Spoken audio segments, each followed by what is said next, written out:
8:28-29 मान ला तीजा उत्तम जन्म तो था न वास्ता सतगुर सेवे कर्माए उदासा हर रंग रहे सदा रंग राते हर रस मन तिरतावणिया। ये संसार सब परमात्मा ने मूल है माया आज्ञाकारी कीनी माया। परमात्मा ने इस संसार के मूल में मन के लिए इस शरीर रूपी हट में 2 रास्ते बना दिए। जब मन उस गुरु के शब्द के साथ जुड़ जाता है तब वो गुरुमुख बन जाता है, और यही मन जब पांचों विकारों के साथ जुड़ करके इंद्रियों कर्म इंद्रियों को संसारिक कर्म करवाता है तो मनमुख बन जाता है।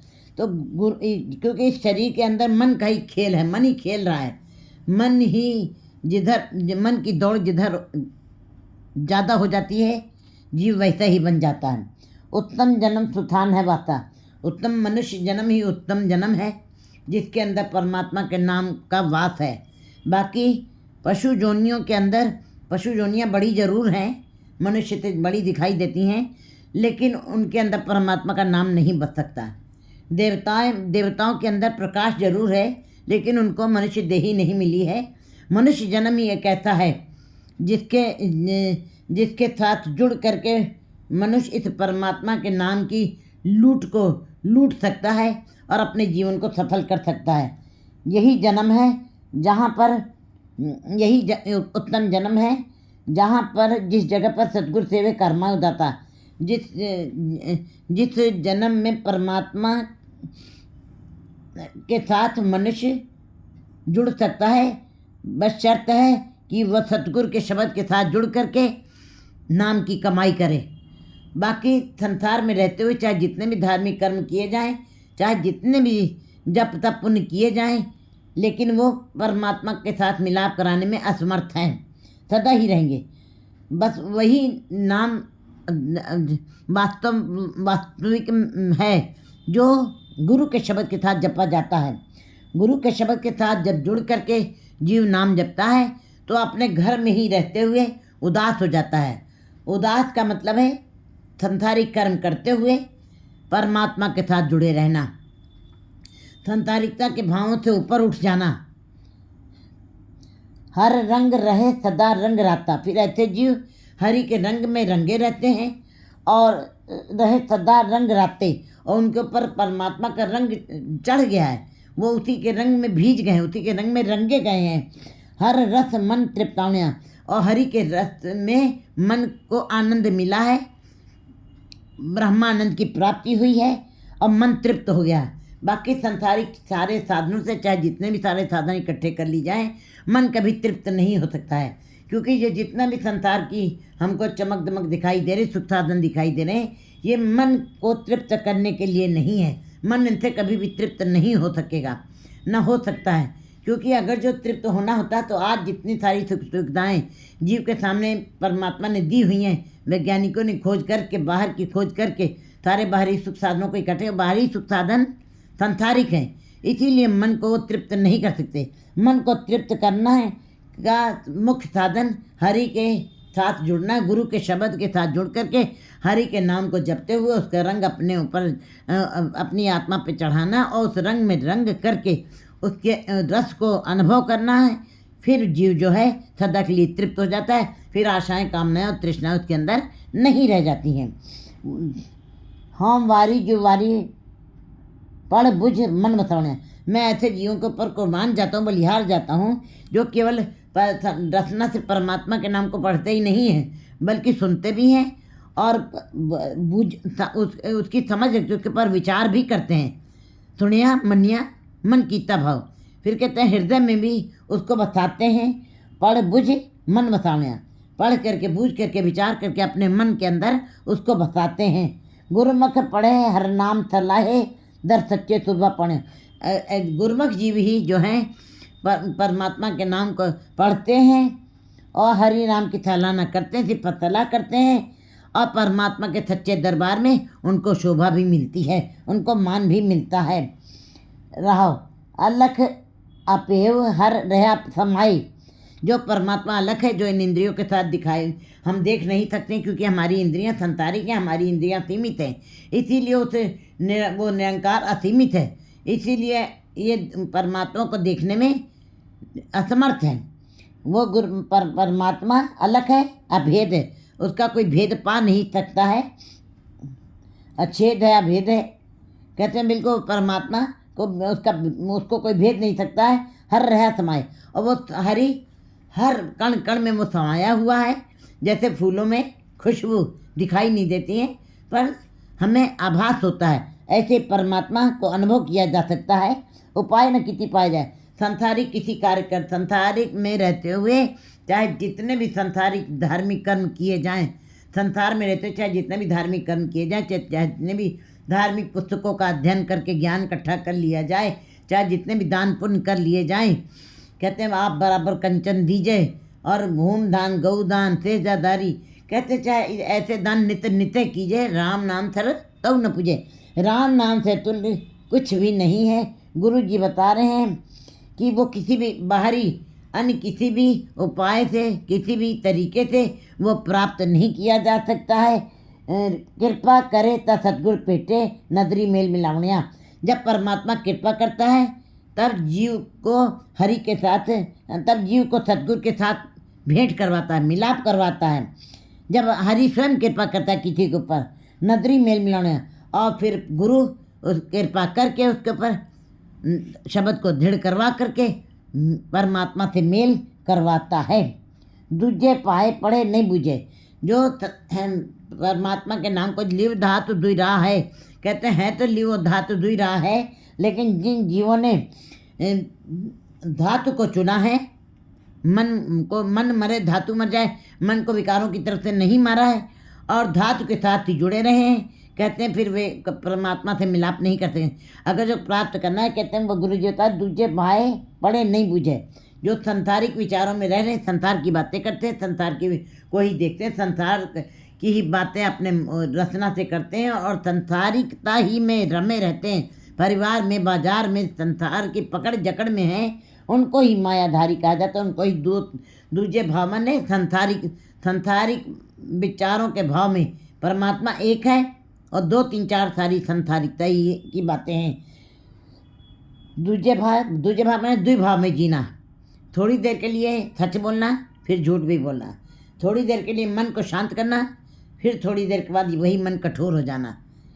इसी प्रकार थोड़ी देर के लिए पाठ करना, फिर उसके पश्चात नास्तिक बन जाना, इसी को कहते द्विभाव में जीना। एक कदम निरंकार की तरफ और एक कदम संसार की तरफ, दोनों कदम सारी उम्र अगर जो इसी प्रकार अगर जो चाल बनी रही जीवन की, तो द्विभाव इसी को कहते हैं। वो किसी मुकाम पे नहीं पहुँचते हैं, दूजे भाई पढ़े नहीं बूझे। ऐसे ही चाहे जितने धार्मिक पुस्तकों का अध्ययन करें, चाहे जितना भी ज्ञान इकट्ठा कर लें, उन्हें कभी भी परमात्मा के नाम की समझ नहीं पड़ेगी, बूझ नहीं मिलेगी, बोध नहीं होगा।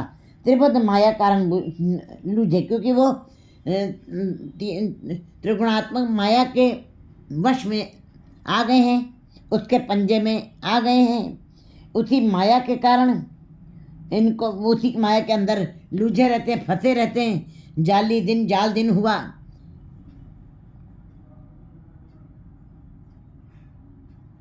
उन्होंने अपने रात दिन जो हैं यही मायावी जाल के अंदर बिता दिए हैं और उसी के अंदर रस ले करके, सांसारिक खाद्य पदार्थों का रस ले करके अपने मनुष्य जन्म को व्यर्थ में गवा दिया है।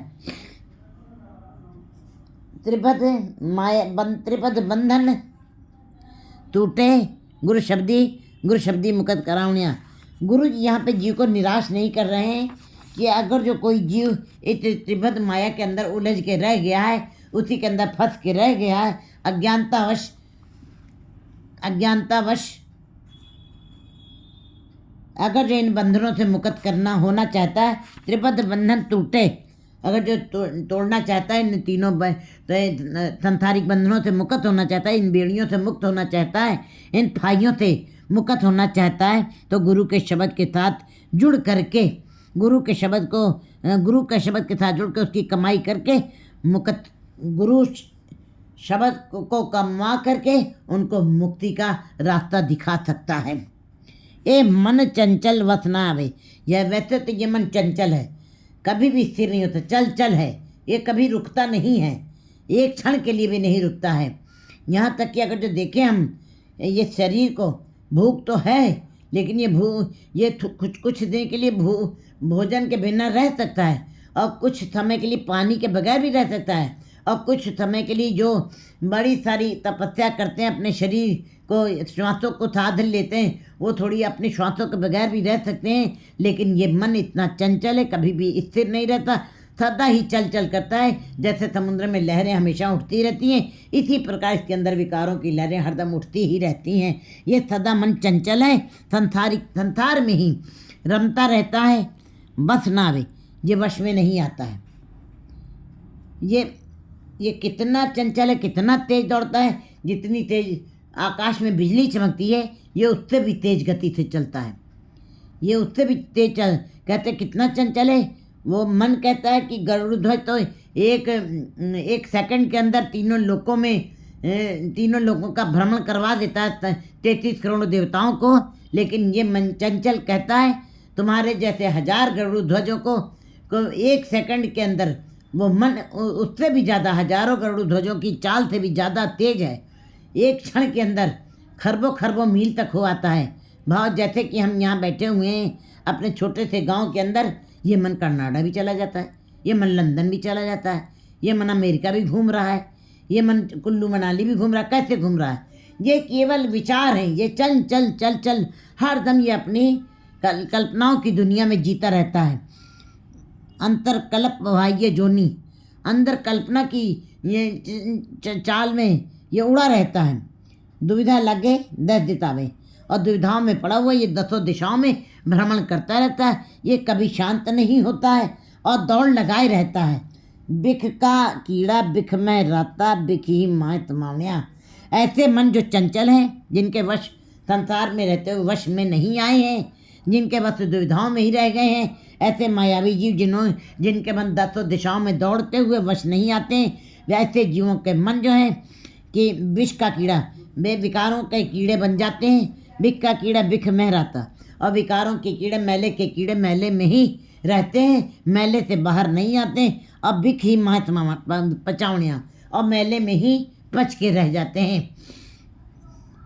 हों करे तो आप जनाए, वो अपने को मैं मेरी हाय अहंकार के भाव से ही सबको, अहंकार के अपने मुख से जो भी बात निकालते हैं, अहंकार का भाव से ही बात करते हैं। उनकी वाणी जो भी बोलती है, उनकी आंखें जो भी बताती हैं, दिखाती हैं, उनके कान जो भी सुनते हैं, केवल अहंकार के भाव से ही उनकी इंद्रियां हाव भाव प्रकट करती हैं। हाँ करे ता आप जनाए, अपने आप की जानकारी वो अपनी चाल से, अकड़ से, मैं मेरी से, अहंकारी भाव से ही बताता है, जानकारी देता अपनी। वो कर्म करे किछ था न पाए, बहुत सारे काम करता है, दान पुण्य करता है, तीर्थ स्नान करता है, जप तप करता है, बड़े सारे पुस्तकों का अध्ययन भी करता है, लेकिन बहुत सारे कर्म करते हुए भी कोई भी कर्म उसका परमात्मा के दरबार में कबूल नहीं हो पाया, क्योंकि उसके साथ उसके मैं मेरी के भाव जुड़े हुए, संसारिकता की बू है उनके अंदर, उन कार्यों के अंदर। तो तुझसे बाहर किछु ना हुए, बख्शे शब्द सुहावनिया। हे परमात्मा, वो जीव जो भी कर रहे हैं वो तेरे से बाहर नहीं हो रहा, तुम्हारे हुक्म में ही सब हो रहा है। ये जीव कोई भी है, कोई भी जीव अच्छे बुरे कर्म कर रहे हैं, जो भी कार्य कर रहे हैं, वो तुझसे बाहर कुछ ना है, तेरे से बाहर कोई कुछ नहीं कर सकता है, ना हो रहा है, तुम ही करवा रहे हो सब। बख्शे शब्द सुहावनिया, तू बख्श भी सकता है शब्द, अपने सुंदर शब्द के साथ, अपने सच्चे शब्द के साथ जोड़ करके उनको तू बख्श भी सकता है। उपजे पचे हर बूझे नाही, अन दिन दूजे पाए फिराही, मनमुख जन्म गया है बिरथा, अंत गया पछतावनिया। परमात्मा ने इस गुफा के अंदर मन को खेलने के लिए भेजा है। मन अगर जो शब्द के साथ जुड़ता है तो परमात्मा के रूप हो जाता है, लेकिन यही मन जब उपजे पचे हर बूझे नहीं, परमात्मा की बूझ नहीं रखता है, मन शक्ति के साथ खेलने लगता है, पांचों विकारों के साथ फंस जाता है, तब ऐसा मन जन्म लेता है, मरता है। ऐसा जीव जन्म लेता है, मरता है, उसी के अंदर पच पच के रह जाता है। उसको इस बात की समझ भी नहीं आती, ना इस बात की जानकारी होती। ऐसे मन को अन्य जय फाय फिराई। ऐसे मन जो है इस शरीर रूपी किले के अंदर, इस गुफा के अंदर केवल मायावी खेल खेलते हैं, सांसारिकता के खेल खेलते हुए उसी के अंदर भटकते रहते हैं। मनमुख जन्म गया बिरथा। ऐसे जीवों को मायाधारी कहा जाता, ऐसे जीवों के मन को मन मुख कहा जाता है। मन को मुख रख के कार्य करते हैं, करता है ऐसा मन। वो आत्मा की पुकार को नहीं सुनता है, वो मन को मुख रख के कार्य करता है। ऐसा मन मायावी है, जो माया में ही लिप्त है। ऐसे जीवों का मनमुखी जीवों का मन जन्म व्यर्थ में बीत गया है, अंत गया पछताने। और अंत में ऐसे मायाधारी जीवों की, मनमुखी जीवों को अंत में पश्चाताप ही लगता है और हाथ से बाजी चली जाती, छूट जाती है। कहते तीर कमान से बात जुबान से निकल गई, फिर हाथ नहीं आती। इसी प्रकार जो समय बीत गया, अब वो समय चूक पुण्य का पछताने। जब मनुष्य जन्म का अमूल्य समय निकल गया, उसके बाद पश्चाताप किया तो उसका कोई अर्थ नहीं है। फिर परदेश सिगार बनाए, मनमुख अंधे अंध ऐसे कर्म कमाए। हलत न शोभा पलत न टूही, बिरथा जन्म गवावणिया। कहते हैं जी, एक उदाहरण, सांसारिक उदाहरण, क्योंकि गुरु जी ने जो वाणी रची है, धन धन गुरु ग्रंथ साहिब की वाणी, वह हकीकी प्यार को मिजाजी प्यार से मिलाया है। जीव स्त्री, जिस प्रकार एक संसार में रहती हुई जीव स्त्री का अगर जो पति परदेश में बैठा हुआ, अमेरिका में बैठा हुआ है, और वो स्त्री जो है इस छोटे से गांव में बैठ करके चाहे जितना श्रृंगार कर ले, ऐसे श्रृंगार चाहे वो नख से लेके शिख तक सजी संवरी बैठी हो, उसका श्रृंगार का कोई अर्थ नहीं है। क्योंकि पति के पास रहने से ही जो श्रृंगार किया जाता है उसका ही अर्थ है। पति परदेश में बैठा है और स्त्री नख से लेकर श्रृंगार शिख तक श्रृंगार किए बैठी है, और उसका श्रृंगार किया हुआ व्यर्थ चला जाता है। क्योंकि दिन के बाद रात आई है, रात में फिर वैसा ही श्रृंगार बेडोल हो गया है, बिस्तर सिलोटों वाला हो गया है। सवेरे फिर वैसे ही शरीर मैला हो गया है। इसका मतलब इस संसार में रहती हुई स्त्री अगर जो पति परदेश में बैठा है तो उसका किया हुआ श्रृंगार कोई अर्थ नहीं रखता है। इसी प्रकार जीव स्त्री अगर जो संसार इस फिर परदेश श्रृंगार बनाए, जीव स्त्री का पति बाहर बैठा हुआ है, भाव जीव स्त्री जो है संसार में रमण कर रही है, निरंकार पति के साथ नहीं जुड़ी हुई है, संसारिकता में रमी हुई है। ऐसी जीव स्त्री का पति समझ लीजिए वो परदेश में बैठा है।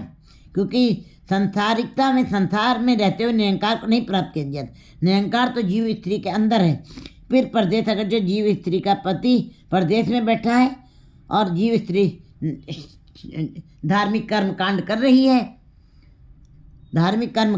रही है, अब मन से परमात्मा के नाम को अंदर गुरु के शब्द के साथ नहीं जोड़ करके नहीं नाम जपा जा रहा है, तो ऐसी जीव स्त्री जो भी कर्म कांड करी, जो भी श्रृंगार करी है, हार श्रृंगार, धार्मिक हार श्रृंगार कर रही है, वो समझ लीजिए उसका पति परदेश में बैठा हुआ है। वो केवल संसार में रहते हुए धार्मिक कर्म कांड ही कर रही है, पाखंड कर रही है। उसका पति परदेश में बैठा है। मनमुख अंध ऐसे कर्म कमाए। मायाधारी जीव, मनमुखी जीव ऐसे आंखें होते हुए अंधे हैं।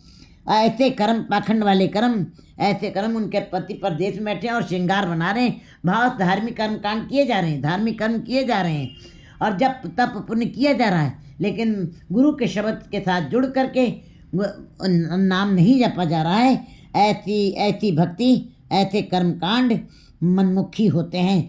फिर ऐसे जीवों की आंखें होते हुए अंधे हैं और अंधे जीव, मनमुखी जीव, मायाधारी जीव जो माया में ही लिप्त हैं, जिनको परमात्मा नजर नहीं आ रहा है, वही ऐसे कर्म कमाते हैं। हलत न तोपा पलत न टोही।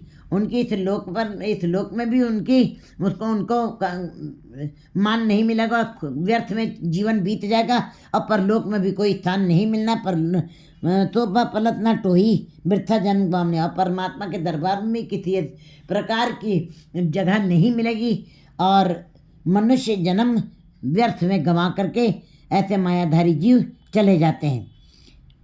हर का नाम किन्ने विरले जाता, हरि का नाम कोई करोड़ों में से एक का जीव विरले नहीं, उसको जाना है, पहचाना है, उसका ज्ञान इकट्ठा किया है, उसको बूझ प्राप्त हुई किन्होंने, गुरु पूरे गुरु के शब्द के साथ, जिन्होंने पूरे गुरु के शब्द के साथ जुड़ करके उसको पहचाना है, उसको जाना है, वे ही मनुष्य जो हैं विरले, ऐसे विरले जीव ही परमात्मा को जानेंगे, नाम को जानेंगे और पूरे गुरु के शब्द के साथ जुड़ करके परमात्मा को का बोध उनको हो जाएगा कि अन दिन भगत करे दिन राति सहजे ही सुख मामणिया। फिर ऐसे जीव जो गुरमुख जीव हैं, जो हरि के नाम के गुरु के शब्द के साथ जुड़ करके नाम की कमाई कर रहे हैं, ऐसे जीव रात दिन भक्ति करते हैं और रात दिन भक्ति करते हुए बड़े ही सहज भाव में अपने आप ही सरलता से ही सुख प्राप्त कर लेते हैं। सहज किसको कहते हैं? जैसे भूख लगी है, हम खाना खा रहे हैं, ये सहज है।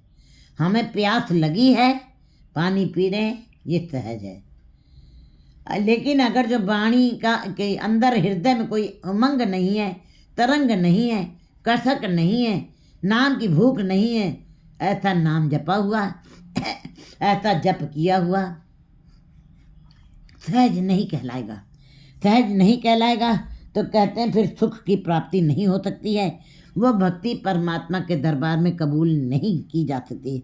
सब में वर्ते एक को सोई, सारे जीवों में वही परमात्मा ही मौजूद है, रमा हुआ है, उसी की शक्ति काम कर रही है।